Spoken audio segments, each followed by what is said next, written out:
الحمد لله وكفى وسلام على عباده الذين اصطفى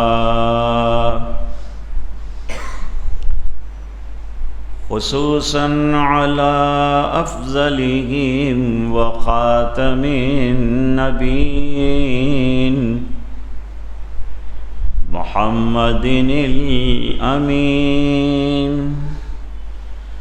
وعلى آله وصحبه أجمعين أما بعد أعوذ بالله من الشيطان الرجيم بسم الله الرحمن الرحيم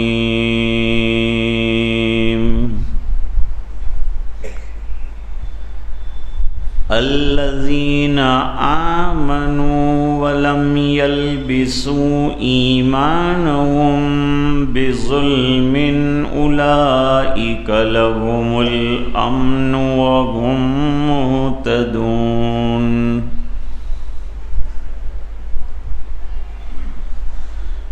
صدق الله العظيم اللهم صل على سيدنا محمد وعلى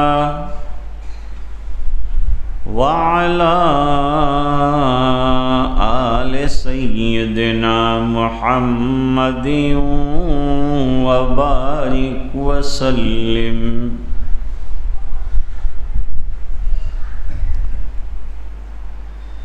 ایک مسلمان کو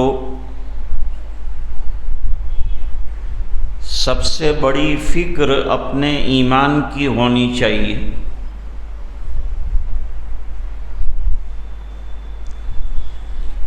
میرا ایمان کیسے سلامت رہے،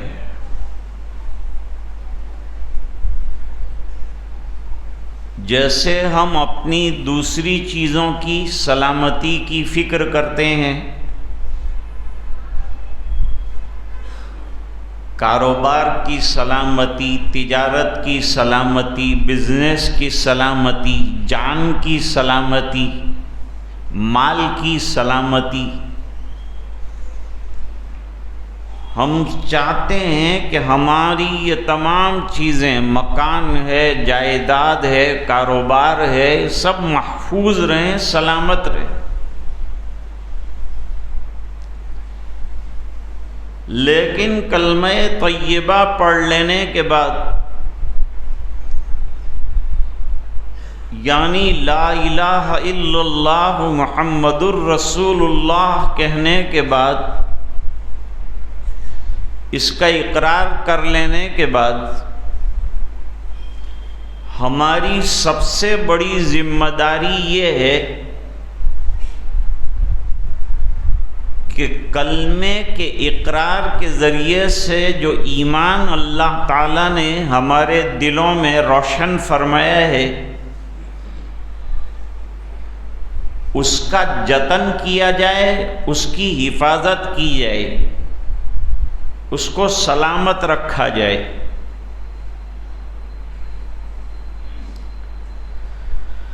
سب سے زیادہ انبیاء کرام اس کی فکر دلاتے ہیں اور اس کی دعوت دیتے ہیں کہ پہلے تو کلمے پر ایمان لاؤ، پھر ایمان کا جتن اور ایمان کی حفاظت اور ایمان کی سلامتی میں لگ جاؤ۔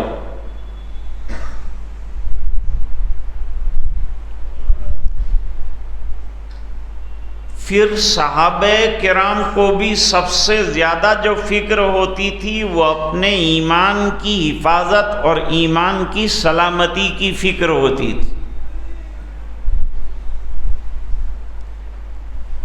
فلان جملہ ہم نے کہہ دیا، کہیں ہمارا ایمان حق تو نہیں ہو گیا، چلا تو نہیں گیا۔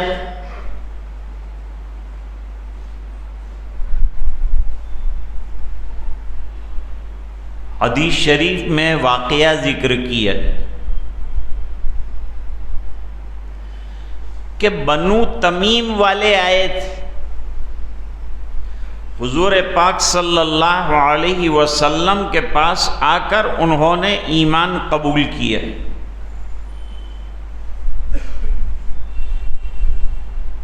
اور ایمان قبول کرنے کے بعد ان کے اوپر امیر کس کو بنایا جائے اس کے بارے میں مشورہ ہوا۔ مسلمانوں کے سب کام مشوروں سے طے ہوتے ہیں، امرہم شورا بینہم،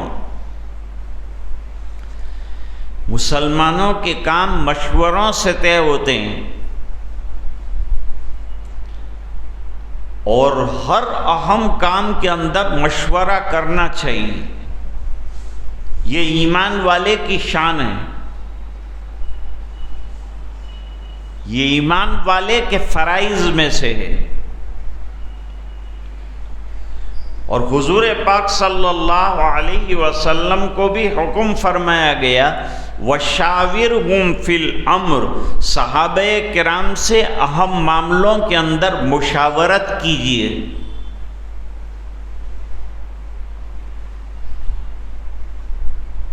تو مشورہ کیا حضور پاک صلی اللہ علیہ وسلم نے کہ کس کو امیر بنایا جائے، تو حضرت ابو بکر رضی اللہ تعالیٰ عنہ نے ایک صحابی کا نام پیش کیا، اس کے برخلاف حضرت عمر رضی اللہ تعالیٰ عنہ نے دوسرے صحابی کا نام پیش کیا جو حدیث میں موجود ہے۔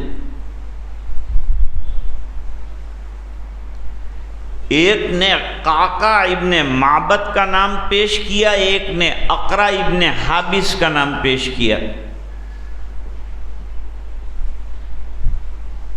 حضور پاک صلی اللہ علیہ وسلم تشریف فرما تھے،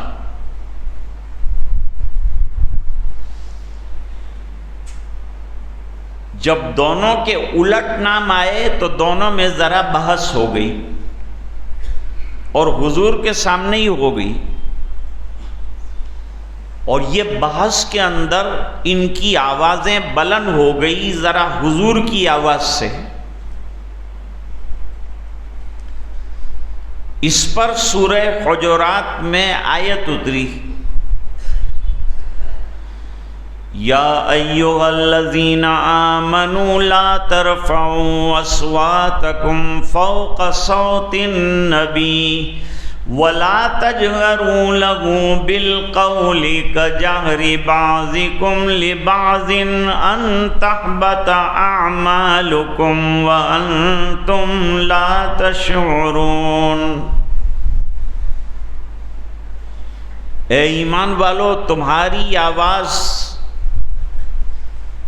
بارادہ نبی کی آواز سے بلند نہ ہو جائے، بے ادبی ہے نبی کے سامنے بڑی آواز نکالنا، استاد کے سامنے شاگرد کا اونچی آواز میں بولنا بے ادبی ہے۔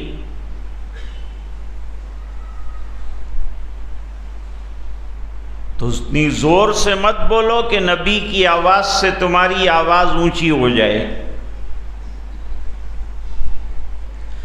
اور کہیں نہ ایسا ہو کہ اس کی وجہ سے تمہارے اعمال حبط ہو جائیں، ختم ہو جائیں، بیکار ہو جائیں، اور تمہیں اس کا شعور بھی نہ ہو۔ وَأَنْتُمْ لَا تَشْعُرُونَ، شاعر اسی سے نکلا ہے کہ بے شعوری میں تمہاری آواز بلند ہو جائے اور کہیں بے ادبی نبی کریم صلی اللہ علیہ وسلم کی ہو جائے تو تمہارے اعمال کہیں حبط نہ ہو جائیں۔ اتنا ڈر گئے حضرت عمر رضی اللہ تعالیٰ عنہ اس وعید کے آنے کے بعد، اتنا ڈر گئے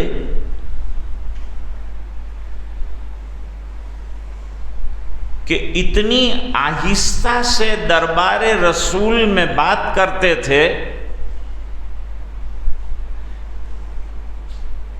کہ کان لگانا پڑتا تھا ان کی آواز پر، ان کے ہونٹوں کے پاس کان لے جانا پڑتے تھے، کیونکہ آیت میں آ گیا تھا تمہاری آواز حضور کی آواز سے بلند نہ ہونے پائے، تو کہیں میرا ایمان حبط نہ ہو جائے، میرے اعمال حبط نہ ہو جائیں، میرے ایمان پر اثر نہ پڑ جائے۔ اس بنا پر حضرت عمر رضی اللہ تعالیٰ عنہ اپنے ایمان کی سلامتی کی خاطر اور حفاظت کی خاطر اپنی آواز کو اتنا پست کیے ہوئے تھے، حالانکہ حضرت عمر جہوری الصوت تھے، بڑی بلند آواز تھی۔ اسی سلسلے کا دوسرا واقعہ ذکر فرمایا ہے، حدیث شریف میں، بخاری شریف میں روایت موجود ہے۔ ایک صحابی ہیں جن کو حضور نے خطیب الاسلام کا لقب دیا ہے، بہترین خطابت کرتے تھے اور بہترین خطبہ دیتے تھے عربی کے اندر۔ اللہ نے خطابت کا ایک ملکہ ان کو عطا فرمایا تھا، ان کا نام حضرت ثابت ابن قیس ابن شماس رضی اللہ تعالی عنہ، جلیل القدر صحابی ہیں۔ کبھی کبھی حضور ان کو اپنے ساتھ لے جاتے تھے۔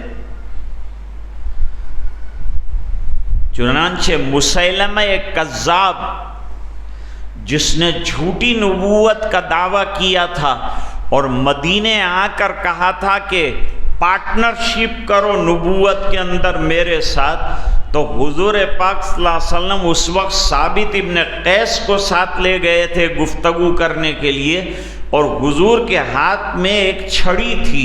حضور نے فرمایا نبوت تو بہت دور کی بات ہے، تو یہ چھڑی مانگے تو میں یہ چھڑی تو نہیں دے سکتا۔ نبوت کہاں سے دے سکتے ہیں؟ یہ میرے اختیار میں تھوڑی ہے۔ نبوت تو اللہ کی طرف سے نبیوں کو، رسولوں کو وہبی طور پر ملتی ہے۔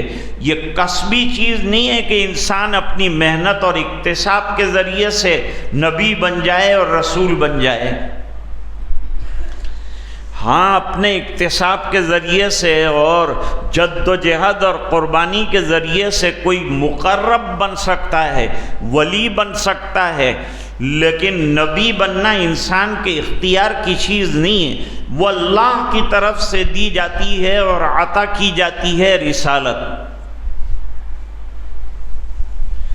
اور کہا اب میں تیرے ساتھ کوئی بات نہیں کروں گا، تیرا تو اللہ تعالی ہلاکت کا فیصلہ کر چکے ہیں، اس لیے میں تیرے ساتھ بات بھی کرنا گوارا نہیں کرتا، اور اگر بات کریں گے تو میرے ساتھ ثابت ابن قیس آئے ہیں، وہ تجھ سے گفتگو کریں گے، وہ میری طرف سے وکیل ہیں، وہ تیرے ساتھ بات کریں گے۔ یہ جو تو بکواس کر رہا ہے اس کا جواب دینے کے لیے ثابت ابن قیس کافی ہیں۔ اتفاق سے ثابت ابن قیس ابن شماس رضی اللہ تعالیٰ عنہ کی آواز فطری طور پر بہت بلند تھی، یعنی وہ بولتے تھے تو آواز ہی زور سے نکلتی تھی، نہ یہ کہ بالارادہ وہ زور سے بولتے تھے حضور کے سامنے۔ انہوں نے حضور کی مجلس میں آنا بند کر دیا۔ چند دن مجلس رسول میں نظر نہیں آئے۔ جب چند دنوں تک مجلس رسول صلی اللہ علیہ وسلم سے غائب رہے تو حضور پاک صلی اللہ علیہ وسلم نے تحقیق فرمائی کہ ثابت مجلس میں کیوں نہیں آتے، وہ تو صحابی رسول ہیں، کوئی منافق ہو نہ آئے تو حضور کو اس کی پرواہ نہیں ہے، کوئی کافر ہو، یہودی ہو، مجلس رسول میں نہ آئے تو کوئی بات نہیں ہے، لیکن یہ تو سچے صحابی ہیں اور مجلس میں کیوں نہیں آ رہے ہیں میری؟ ایک صحابی کو تحقیق کے لیے ان کے گھر بھیجا، انہوں نے جا کے رسول کا سلام پہنچایا، اور سلام پہنچانے کے بعد عدم حاضری کی وجہ پوچھی کہ سرکار کے دربار کی غیر حاضری کیوں ہو رہی ہے؟ کہا قرآن کریم کی آیت جو آ گئی اس نے مجھے ڈرا دیا، میں ہوں بلند آواز، میں آہستہ بھی بولتا ہوں تو حضور سے فطری طور پر میری آواز بلند ہو جاتی ہے، اور اس پر حبط عمل کا خطرہ ہے، ایمان کی سلامتی کا خطرہ ہے، تو بھائی میں کیوں آؤں تو میرے ایمان کو خطرے میں ڈالنا پڑے، اس بنا پر میں نے آنا ہی چھوڑ دیا۔ وہی آیت دلیل کے اندر پیش کی، لا ترفعوا اصواتکم فوق صوت النبی۔ انہوں نے آ کر حضور پاک صلی اللہ علیہ وسلم کو یہ بات بتائی۔ آپ نے کہا کہ ثابت سے کہو تمہارے اعمال حبط ہونے والے اور ختم ہونے والے نہیں ہیں، اس بنا پر کہ تم بالارادہ نبی کی آواز پر زور لگا کر نہیں بولتے، فطری طور پر تمہاری آواز قدرتی طور پر بلند ہے، اور وہ آیت کے اندر مراد نہیں۔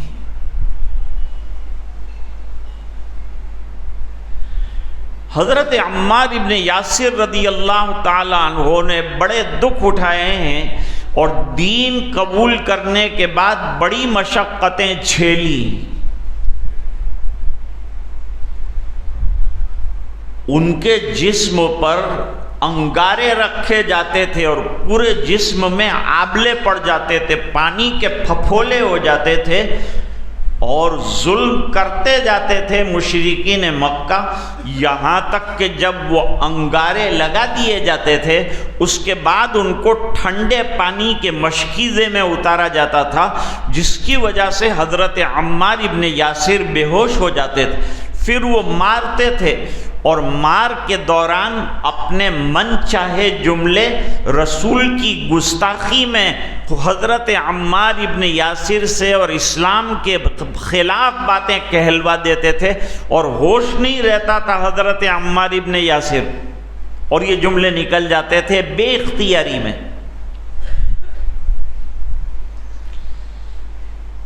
جب بے اختیاری میں یہ جملے نکل جاتے تھے، ہوش آنے کے بعد بڑا خیال آتا تھا، یا اللہ یہ میں نے کیا کہہ دیا زبان سے، میرے دل میں تو ایمان ہے لیکن میری زبان سے کیا باتیں نکل گئی۔ یہ حالت اضطرار میں نکلی ہیں باتیں۔ حضور کے پاس رو رو کر جاتے تھے اور کہتے تھے اللہ کے رسول ایسی بات آپ کے خلاف، ایسی بات اسلام کے خلاف، ایسی بات دین کے خلاف نکل گئی تو کیا میرا ایمان چلا گیا؟ میرا ایمان سلامت نہ رہا؟ حضور پاک صلی اللہ علیہ وسلم اطمینان دلاتے تھے کہ تجھے اللہ نے اتنا ایمان زبردست عطا فرمایا ہے کہ ناک کے بانسے کی نرم ہڈی کے اندر بھی تیرے ایمان بسا ہوا ہے، اتنا ایمان تیرے پاس ہے، اور یہ حالت مجبوری اور اضطرار ہے کہ تیری زبان سے ایسے جملے کہلوا دیے جاتے ہیں، اس کی وجہ سے تیرے ایمان پر ذرا بھی حرف نہیں آتا۔ ابن ابی ملیکہ یہ بہت بڑے تابعی ہیں، وہ فرماتے ہیں تقریباً 30 صحابہ کرام سے میری ملاقات ہوئی، اور یہ 30 صحابہ کرام کو اپنے ایمان کی فکر ہوئی ہے۔ جتنے صحابہ سے میں مل سکا ملا، سب کو اپنے ایمان کی سلامتی کی فکر تھی، اور وہ ڈرتے تھے کہ کہیں ہم منافق تو نہیں کہلائیں گے، نمازیں کہیں چھوٹے، کہیں کوئی جملہ زبان سے نکلے، کہیں حضور نے بھائی حضرت حذیفہ کے پاس صحابہ جاتے تھے کہ ہم کو منافقوں میں تو شمار نہیں کیا ہے، ہمارا ایمان تو سلامت ہے، اور یہ ڈر میں حضرت فاروق اعظم بھی شامل ہیں۔ حضرت عمر کا ایمان کیا ہے؟ جبل الایمان ہے حضرت عمر رضی اللہ تعالیٰ عنہ، اور جبال العلم ہے حضرت فاروق اعظم رضی اللہ تعالیٰ عنہ۔ اس کے باوجود فکر ہمیشہ لگی رہتی تھی کہ حضرت حذیفہ کو منافقوں کی جو لسٹ دی ہے حضور پاک صلی اللہ علیہ وسلم نے، کہیں اس کے اندر میرا نام تو نہیں۔ آج ہماری زبانوں پر جھوٹ ہوتا ہے، خیانت ہوتی ہے، برائیاں ہوتی ہے، آنکھوں کی حفاظت نہیں ہوتی، عبادات ڈھنگ سے نہیں ہوتی، نمازیں نہیں ہوتی، ہمارے معاملات گڑبڑ، ہماری اخلاقیات گڑبڑ، لیکن ہمارے کان کے اوپر اپنی ایمان کی حفاظت کے لیے جوں تک نہیں رینگتی۔ فکر تک نہیں ہوتی، حالانکہ ہمیں اس کی بڑی فکر ہونی چاہیے تاکہ تڑپ کے ساتھ ہم نماز پڑھنے والے بنیں، تڑپ کے ساتھ ہم اعمال صالحہ کرنے والے بنیں، تڑپ کے ساتھ ہم اللہ کا ذکر کرتے رہیں کہ کوئی مرحلہ ایسا نہ آ جائے کہ ہمارا ایمان چلا جائے۔ ایک حدیث شریف میں ہے لا یزنی الزانی حین یزنی وہو مومن او کما قال صلی اللہ علیہ وسلم، کوئی بدکاری کرنے والا جس وقت بدکاری کر رہا ہوتا ہے اس وقت ایمان اس کے اندر نہیں ہوتا، ایمان دل میں سے نکل کر سر کے اوپر معلق ہو جاتا ہے، بعد محدثین کہتے ہیں، اور اگر یہ عمل کرتے ہوئے دنیا سے گیا تو ایمان اوپر معلق ہے اور یہ بغیر ایمان کے چلا گیا، تو دیکھو گناہ کی وجہ سے ایمان کے بغیر دنیا سے جا رہا ہے۔ اسی حدیث میں آگے چل کر فرمایا لا یسرق السارق حین یسرق وہو مومن، چوری یہ بڑا گناہ ہے، زنا یہ بڑا گناہ ہے، بہتان ترازی یہ بڑا گناہ ہے، اتنا بڑا گناہ کہ دنیا میں بھی اس کی سزا بہت سخت ہے، ہاتھ کاٹنے کی سزا 10 درہم یا اس سے زیادہ کی چوری اسلامی حکومت کے اندر ثابت ہو جائے تو ہاتھ جو ہے پونچے سے سیدھا ہاتھ کاٹا جائے گا۔ ایک قانون ہے، ایک ضابطہ ہے، جیسے بھئی آدمی ووٹ دیتا ہے تو ووٹ ایک امانت کی حیثیت ہوتا ہے کہ بھئی امانت داری سے ہم کسی کے بارے میں رائے دے رہے ہیں کہ یہ آدمی کام کرنے کے لائق ہے، اس کو لایا جائے، اور ایک طرح کی شہادت ہے، لیکن یہ اسلامی ملکوں کے لیے قانون ہے۔ ہمارے یہاں تو ووٹ جو ہے وہ ووٹ ہی ہے، اس کی کوئی خاص حیثیت، یہ اسلامی ملکوں کے لیے قانون ہے۔ حضرت مفتی شفیع صاحب رحمۃ اللہ علیہ نے وہاں معارف القرآن میں تحریر فرمایا۔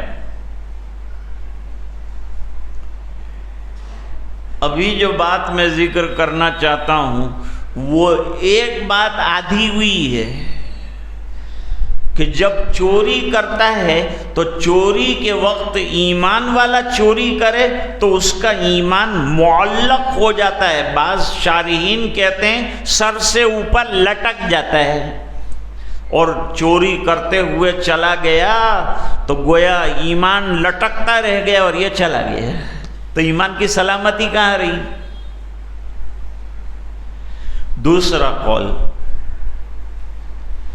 دوسرا قول شارحین حدیث کا یہ ہے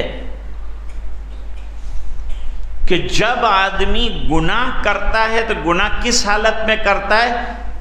اللہ تعالیٰ کا دھیان اسے نہیں ہوتا، اس لیے ہمارے یہاں مراقبہ سکھاتے ہیں کہ ہر وقت اللہ کا دھیان نصیب ہو۔ مجددیوں میں اور نقشبندیوں کے اندر مراقبہ بتایا ہے، مراقبہ کے معنی ہر وقت دل کا دھیان دینا کہ دل میں کوئی گناہ، کوئی برے خیالات وغیرہ تو نہیں آ رہے، اس سے اپنے آپ کو بچانا۔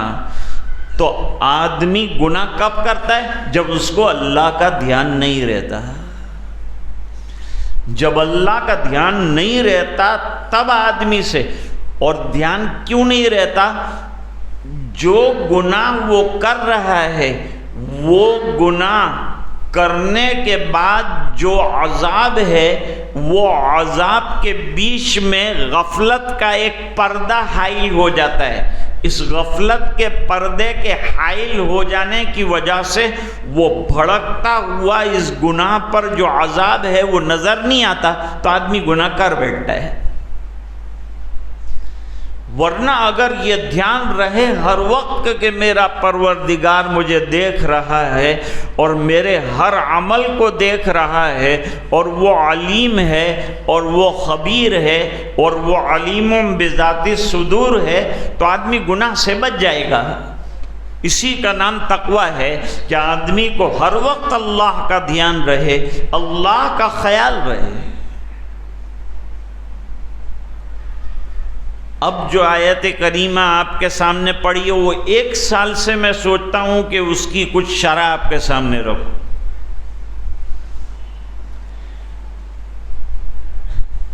ایک آیت اتری ہے، الذین آمنوا ولم یلبسوا ایمانہم بظلم، وہ لوگ جو ایمان لے آئے اور ان کا ایمان ظلم کے ساتھ مکس نہیں ہوا، وہ امن والے ہیں، وہ ہدایت یافتہ ہیں۔ کچھ بھائی سمجھے، کچھ اثر پڑا، کچھ آپ کے دماغ کے دروازے کھلے کہ خالی ایسے ہی بیٹھ کے سن رہے ہیں؟ کچھ میرے ساتھ ذرا غور کرنے کا بھی مزاج بناؤ، میں ہی سب سمجھاؤں، میں ہی سب کم کروں، ذرا دماغ کا استعمال کرو۔ یہ آیت میں نے جو اتنی بڑی پڑھی، صحابہ کرام چونک گئے۔ آپ کیوں نہیں چونکے؟ کیونکہ عربی بھی نہیں آتی اور ہم کو دھیان بھی کچھ نہیں، بس کاروبار کاروبار، فیکٹریاں کیسے چلے، کیسے بڑھے، کما کیسے لوں، اس کے لیے دماغ کھلا ہوا ہے۔ اگر میں ابھی وہ فیکٹری کے فائدے کا کوئی آپ کو نسخہ بتاؤں تو سب کی آنکھیں چار ہو جائے گی، نوٹیں نکال لیں گے، بکیں نکال لیں گے اور لکھنا شروع کر دیں گے کہ یہ اچھا نسخہ بتایا۔ میرے پڑوس میں ایک بھائی رہتے ہیں، انہوں نے کہا بیچارے تبلیغ والے روزانہ اعلان کرتے ہیں کہ بھائی کامیابی اللہ تعالیٰ نے دین میں رکھی ہے، ابھی نماز کے بعد تھوڑی دیر بیٹھنا، دین کے بارے میں بات ہوگی، آخرت کی کامیابی کے بارے میں بات ہوگی، تو 99% لوگ میرے جیسے چلے جاتے اور 2-4 بوڑھے، 2-4 سونے والے، 2-4 آدھی نیند والے وہ بیٹھ جاتے، وہ سنتے ہیں۔ اس میں بھی کتنے لیتے ہیں وہ اللہ جانے وہ جانے، اور کتنے سمجھتے ہیں وہ بھی اللہ جانے وہ جانے۔ ایک صاحب تھے، وہ دعوت میں چلتے رہتے تھے، تو وہ ان کو صبح میں بیان سونپ دیا جاتا تھا کہ صبح میں تم 6 نمبر کا بیان کر دو۔ بیان کرتے کرتے حضرت موسیٰ علیہ السلام اور فرعون کے بیان پر آتے تھے۔ موسیٰ علیہ السلام کے ساتھ فرعون کی ٹسل چلی، اور فرعون کو جو ہے وہ لمبا واقعہ موسیٰ اور فرعون کا بیان کرتے تھے، آدمی 4-5، اور ان کا بیان 1 گھنٹے کا، اور صبح کا نیند کا وقت، سب سو جاتے تھے۔ تو وہ کہتے تھے کہ بعد میں فرعون کو اللہ تعالیٰ نے سمندر میں غرق کر دیا اور ڈبا دیا۔ یہاں لوگ بیچارے نیند کے اندر غرق ہو جاتے تھے اور ڈوب جاتے تھے نیند کے اندر، تو وہ آنکھ کھول کر دیکھتے تھے، کیونکہ آنکھ بند کر کے اکثر بیان کرتے تھے، آنکھ کھول کے دیکھتے تھے، تو وہ فرماتے تھے کہ اب تم نیند کے غوطوں میں اور سمندر میں ڈوب جاؤ، لیکن میرا فرعون جب تک ڈوبے گا نہیں وہاں تک بیان ختم نہیں کروں گا، میرا فرعون ڈوباؤں گا تب تمہارے ساتھ جو ہے بات ختم ہو۔ فکر ہو جانی چاہیے آدمی کو کہ کیا کہا جا رہا ہے۔ صحابہ کرام کو فکر ہو گئی کہ ہم لوگ ایمان تو لائے ہیں، لیکن کچھ نہ کچھ کوتاہیاں ہم سے ہو جاتی ہیں، کہیں جھوٹ بول دیا، کہیں غیبت کر دی، کہیں کان کا گناہ ہو گیا، کہیں زبان کا گناہ ہو گیا، کہیں آنکھوں کا گناہ ہو گیا، کہیں شرمگاہ کا گناہ ہو گیا۔ تو کچھ نہ کچھ گناہ انسان کے ساتھ لگے ہوئے ہیں۔ انسان جو ہے وہ معصوم تھوڑا ہے، نبی معصوم ہوتا ہے، صحابہ تو محفوظ ہیں، اس کے باوجود ان کو اتنی بڑی فکر اور اتنا جو ہے جھٹکا اور کھٹکا لاحق ہے کہ ہم سے بھی کچھ نہ کچھ چھوٹی موٹی چوک ہو جاتی ہے۔ ہم تو سمجھتے ہیں ہم تو اتنے پاکیزہ ہیں، لوگ عذاب آتا ہے، حالات آتے تو پوچھتے ہیں کہ آٹلا ہارا اپنے کام کرتا ہے، تسبیح گما تو تسبیح بھی خلاص થઈ ગઈ હવે તે છતાં આપણી ઉપર આવા હાલાત કેમ આવે છે? આવી મુસીબતોની અંદર આપણે કેમ છે તો ગુનાહ નજર નહીં આતે,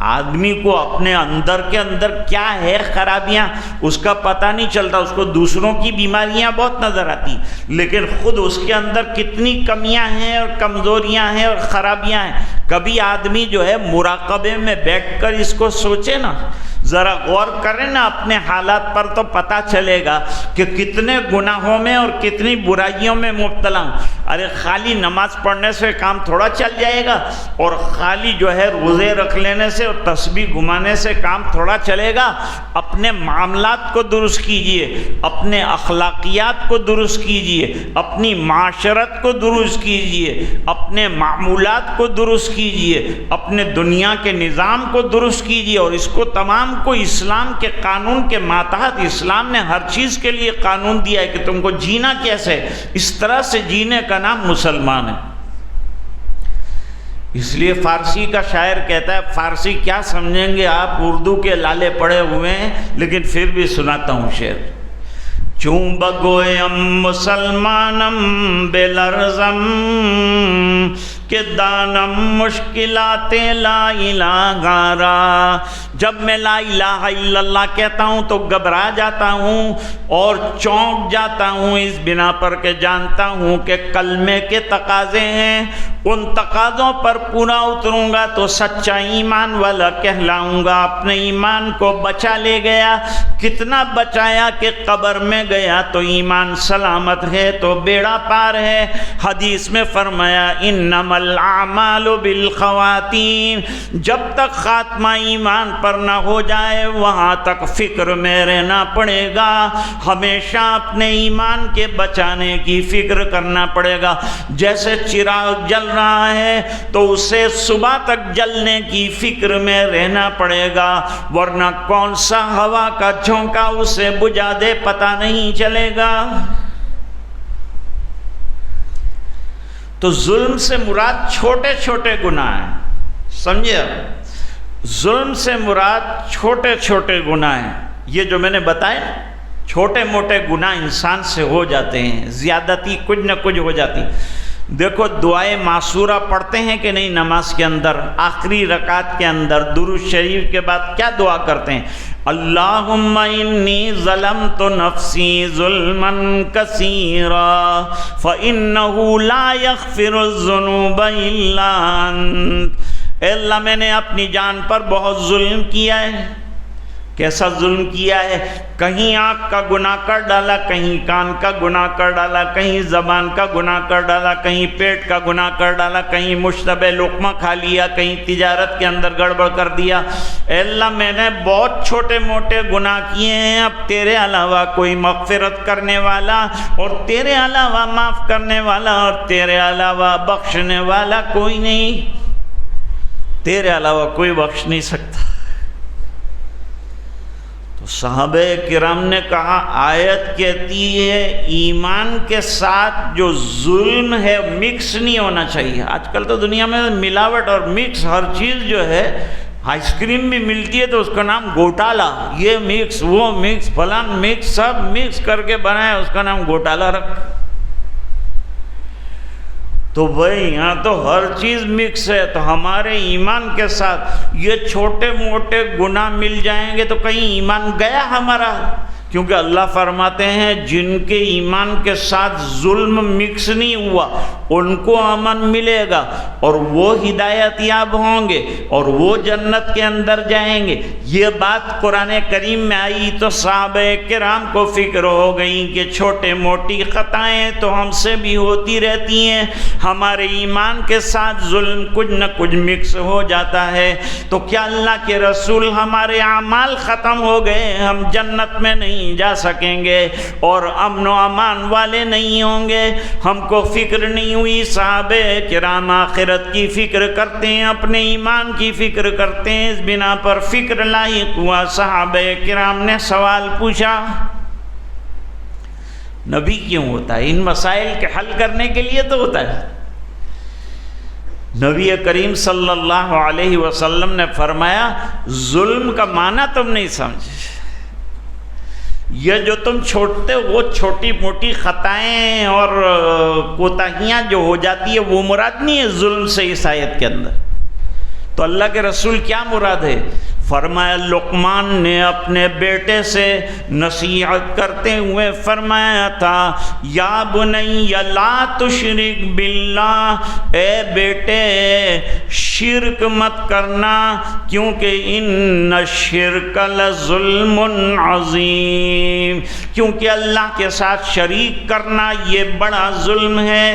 اور آیت میں یہ ظلم مراد ہے کہ انسان کے ایمان کے ساتھ کہیں شرک شامل نہ ہو جائے، غیر اللہ کی عبادت شامل نہ ہو جائے، قبر پرستیاں شامل نہ ہو جائے، بت پرستیاں شامل نہ ہو جائے، غیر اللہ کو اللہ کا درجہ دینا نہ ہو جائے، وہ ظلم مراد ہے۔ یہاں یہ چھوٹی موٹی باتیں مراد نہیں۔ صحابہ کرام خوش ہو گئے کہ الحمدللہ مسئلہ حل ہو گیا۔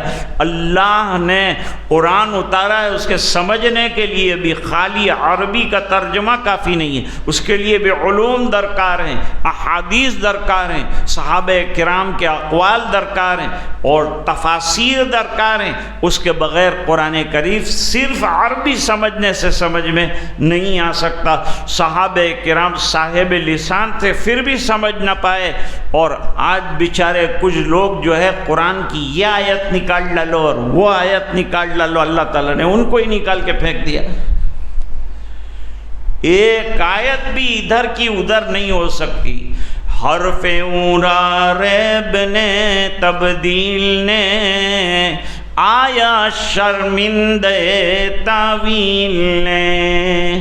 قرآن کریم کا ایک حرف بھی ادھر سے ادھر نہیں ہو سکتا، اور ادھر ادھر کی لچر تعویلات بھی قرآن کریم کے اندر نہیں ہو سکتی۔ علماء سے پوچھا کرو، ان کی تفاسیر میں بیٹھا کرو، اور علماء کو چاہیے کہ جگہ جگہ قرآن سمجھانے کی مجالس قائم کریں تاکہ قرآن کریم کا فہم پیدا ہو جائے، تاکہ اس پر عمل کرنا آسان ہو جائے۔ اللہ تعالیٰ ہم سب کو عمل کرنے کی توفیق عطا فرمائے۔ مجھے منور بھائی نے بتایا تھا کہ 3 منٹ کے فرق کے ساتھ جو ہے وہ گھڑی جو ہے آگے چل رہی ہے، اس لیے میں نے 30 پر ختم کیا ہے۔ وآخر دعوانا ان الحمدللہ۔